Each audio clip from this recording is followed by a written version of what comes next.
Pessoal, a gente está começando aqui mais uma aula que a gente vai dar continuidade à aula anterior sobre pontuação, ok?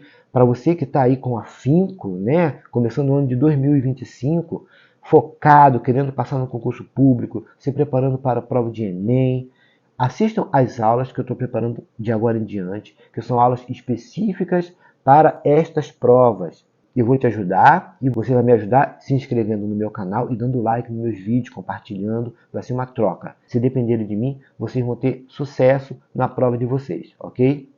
Vamos lá.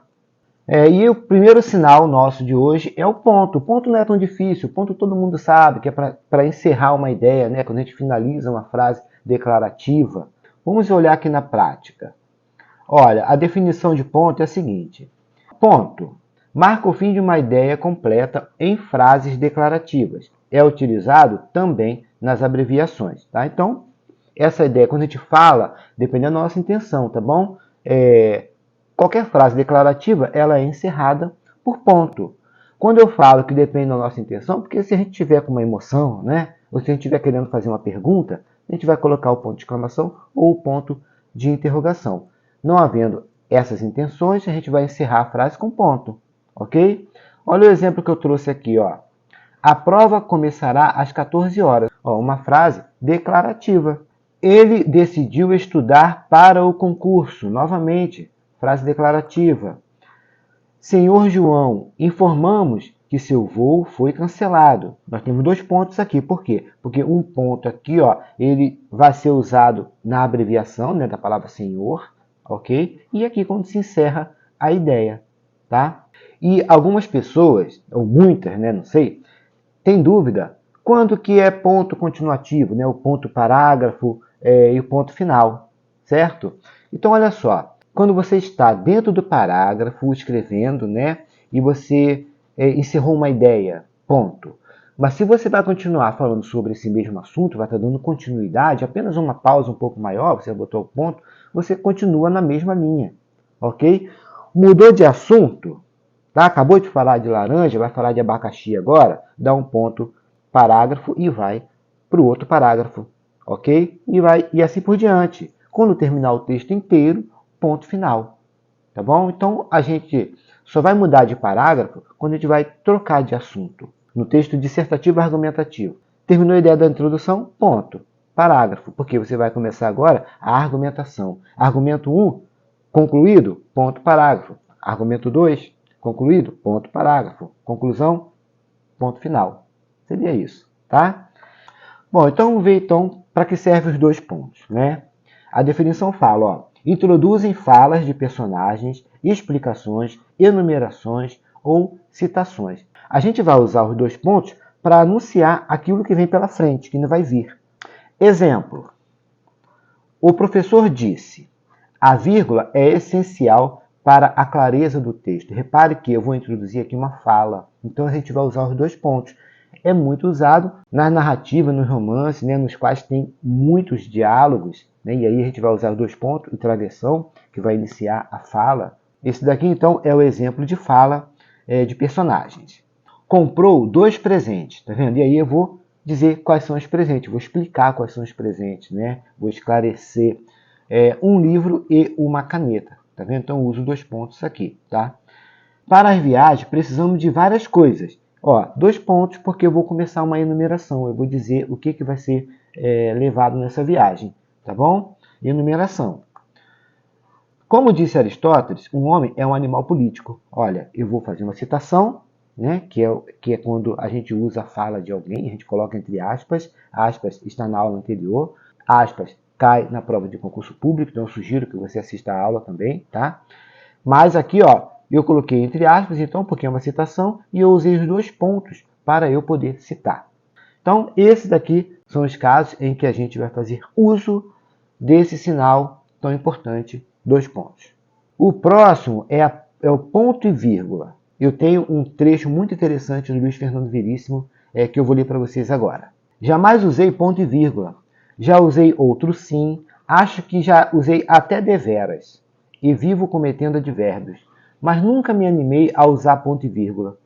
Tenho um respeito reverencial para quem sabe usar o ponto e vírgula, e uma admiração ainda maior por quem não sabe e usa a si mesmo, sabendo que poucos terão autoridade suficiente para desafiá-lo. Além de conhecimento e audácia, me falta convicção. Ainda não escrevi um texto que merecesse ponto e vírgula. Um dia o escreverei, e então tirarei o ponto e vírgula do estojo com o maior cuidado e com a devida solenidade e o colocarei assim, provavelmente no lugar errado. Mas quem se importará? Né? E Mário Quintana ainda escreveu assim, sobre o ponto e vírgula. Que moça culta a Maria Eduarda. Ela usa ponto e vírgula. Repararam a importância e o medo, né, do uso do ponto e vírgula? Ele não é tão bicho de 7 cabeças assim, tá bom? Vamos ver como que se usa o ponto e vírgula. Indica uma pausa maior que a vírgula e menor que o ponto. Seria ali o meio termo. Não tão curta para eu usar uma vírgula e nem tão longa para eu usar um ponto. Então eu vou usar ali o ponto e vírgula que fica no meio termo, tá bom? Primeiro, separar orações coordenadas, adversativas e conclusivas com conectivo deslocado. Exemplo: ficarei com esta. Não posso pagá-la à vista, porém. Repare que nosso conectivo aqui é o porém. Ele deveria vir aqui, Ficarei com esta, vírgula. Usaríamos vírgula no caso, né? Porém, não posso pagá-la à vista. Eu desloquei o conectivo, eu tirei ele daqui e passei ele para o final. Por isso a gente vai colocar ponto e vírgula aqui, Quando a gente desloca o conectivo, a gente faz o uso do ponto e vírgula, tá? Próximo exemplo. Não fiz os exames solicitados, não devo, portanto, olha, como o portanto foi deslocado, repare que ele fica entre vírgulas aqui, tá vendo? Porque ele foi deslocado. Mas aqui a gente vai usar, então, o ponto e vírgula, ok? Essa é a ideia, a primeira ideia do uso do ponto e vírgula.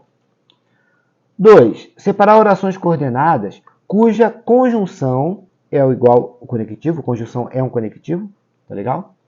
Implícita é facilmente percebida. Joaquim celebrou seu aniversário na praia. Não gosta do frio e nem das montanhas. Repare que aqui nós omitimos. A conjunção ficou implícita, tá? Então, a gente vai fazer uso também do ponto e vírgula. E para separar vários itens em uma enumeração. Lembra? No dois pontos, vou comprar o seguinte, 2 pontos. A gente vai usar o 2 pontos para iniciar uma enumeração. E essa enumeração, cada item ele é separado por ponto e vírgula. Exemplo: preciso de 3 coisas para passar. Disciplina, tá vendo? Ponto e vírgula. Dedicação, ponto e vírgula. E paciência. Ok? Então, os 3 elementos separados por ponto e vírgula. Tá joia? Separar orações em que se omite o verbo da segunda oração. Como isso, professor? Eu leio Graciliano Ramos, ele, Machado de Assis. Repare que ele lê Machado de Assis. Então, nesse caso aqui, o verbo ele foi omitido. Por isso, a gente usa o ponto e vírgula aqui. Pensa assim, eu leio Graciliano Ramos e ele lê Machado de Assis. Tá vendo? Essa seria a frase. Ok? Mas o que aconteceu aqui? Nós tiramos o E, a conjunção. Se eu tiro o E, quando a gente não coloca a conjunção numa frase, ela torna-se assindética. A gente vai fazer uso de vírgula, tá? Eu leio Graciliano Ramos, vírgula, ele lê Machado de Assis. Ok? Tirei o E. Agora, eu vou tirar o verbo também. Tá vendo? Eu leio Graciliano Ramos, ele Machado de Assis. Ficaria muito estranho isso aí, tá? Como eu tirei o verbo, eu vou colocar uma vírgula. Então aqui, que é essa vírgula aqui, Ele lê, eu tirei o lê e coloquei a vírgula aqui. Só que aqui, automaticamente, naturalmente, né, ela passa a ter uma quebra, uma pausa um pouco maior. Por isso, a gente precisa colocar o ponto e vírgula aqui. Eu leio Graciliano Ramos, olha, dá uma quebra no raciocínio por conta da mudança que nós fizemos na segunda oração. E aí a gente continua aqui, né? Ele, vírgula, Machado de Assis. Ele lê Machado de Assis. Tá vendo? Então, essa é a ideia aqui, tá bom? 5. Separar orações coordenadas que já tenham vírgula no seu interior. Eu estudo, eu trabalho. ponto e vírgula. Eu me canso, mas não desisto. Tá vendo? São as ideias separadas. Essas ideias têm vírgula no interior delas, mas entre uma ideia e outra, eu vou usar o ponto e vírgula. Simples assim. Não é igual o Fernando Veríssimo, que tem receio de usar o ponto e vírgula. Eu estudo, eu trabalho, ponto e vírgula. Eu me canso, mas não desisto, ponto e vírgula. Eu sei e eu vou vencer. Essas ideias são separadas pelo ponto e vírgula, ok? Por quê? Porque já tem vírgula no interior delas. Perfeito? Muito bem, para o próximo, reticências. Reticência cai em prova de concurso público, tá? Então, muita atenção às reticências. Conceito, então, aqui de reticências. Ó, indica uma interrupção ou continuação do pensamento, criando suspense, hesitação, tá? Ou seja, quando a gente dá uma pausa, a gente usa reticência, acaba ficando para o leitor a conclusão ou dedução da informação, tá? A reticência serve para quê? Então, para indicar uma interrupção da frase, vou interromper. Doutor, eu posso... Tá vendo que ele não continua? Aqui tem uma interrupção da ideia, uma interrupção da frase, ok? Nesse caso, a gente usa reticências. 2. Para indicar hesitação, suspense ou breve interrupção do pensamento. Qual é o exemplo que nós vamos ver aqui? Ó? Eu não a beijava porque... Olha só a hesitação, né? Esse breve suspense aqui. Eu não a beijava porque eu tinha vergonha. Tá vendo? Que ele realmente tem uma hesitação aqui. Ele, até para falar, ele está com dificuldade. Então tem essa pausa um pouco mais longa aqui. E para indicar que o sentido vai além do que ficou dito, né? E aí, nesse caso, sim, cabe ao leitor a dedução, né?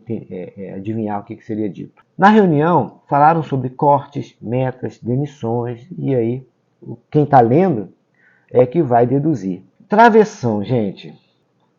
Usado para destacar informações, substituir outros sinais, como vírgula, parênteses ou dois pontos. E aqui, nesse caso, a gente usa muito dentro de textos que não sejam narrativos, né? Porque o travessão, a gente vai ver aqui, ele é muito usado para introduzir falas de personagens e tal. Quando a gente fala de travessão, todo mundo associa a esse tipo de uso, né? Das falas dos personagens. Mas existe outro tipo de uso que a gente chama de travessão interna, que a gente vai usar nos textos mais formais, né? No texto científico e tal, até na própria redação. Mas na redação a gente tem que ter muito cuidado, né? Toda hora que a gente pode usar o travessão, a não ser que a gente queira dar um destaque maior, tá? Chamar atenção de fato, ok? Vamos ver aqui na prática, ó. Terminando. Ou marcar falas em texto narrativo. Ela tinha um único objetivo. Tá vendo aqui, ó? Passar no concurso. Repare que aqui, passar no concurso público, a gente está dando uma informação, está dando uma explicação, tá? De qual era o objetivo dela, do termo anterior, ok? Posso usar a travessão? Posso usar a travessão sem problema nenhum, tá bom?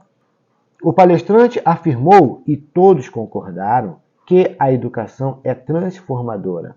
Olha aqui, gente. O palestrante afirmou. Se eu colocasse vírgula, professor, posso colocar? Pode. O palestrante afirmou, vírgula, e todos concordaram, vírgula, que a educação é transformadora. Tá, mas eu quero que todo mundo repare. Eu quero chamar atenção para esse termo aqui. O que eu vou fazer? Vou colocar travessão. O travessão, ele dá um destaque maior que a vírgula. Tá? Você acredita em destino? Perguntou ela. Olha o travessão sendo usado no início da fala, né, da pergunta dela aqui. Tá vendo? Então, esses são os usos dos travessões. Só uma observação, né, gente? Aqui ó, o palestrante afirmou e todos concordaram. Repare que a gente vai usar os dois travessões. Porque se você começou uma explicação, você precisa terminar. Então, você tem que começar com o travessão e terminar com o travessão. Se por acaso essa explicação ela estiver no final da frase, aí você vai usar um travessão só e vai encerrar com o ponto final. Pode haver vírgula. Eu posso fazer essa explicação, travessão e travessão, e pode haver vírgula. O que você vai fazer para você saber se vai ter vírgula ou não? Pega essa expressão toda e retira ela da frase. A frase que sobra, se tiver uma vírgulazinha ali, é porque se você colocar o termo com travessão, vai começar com travessão, vai terminar com travessão e a vírgula vai estar lá presente, logo após a travessão, sem problema nenhum. Tá bom? E assim a gente encerra a nossa aula de hoje. Fiquem atentos, porque eu vou pegar algumas questões sobre pontuação e vou gravar um vídeo resolvendo essas questões para ajudar vocês nesse início de ano de 2025, que eu tenho certeza que vocês estão muito focados, que vocês estão se preparando com afinco, né, para as provas que virão pela frente, e eu estou aqui para te ajudar, tá bom? Conta comigo, te espero na próxima e muito obrigado mesmo.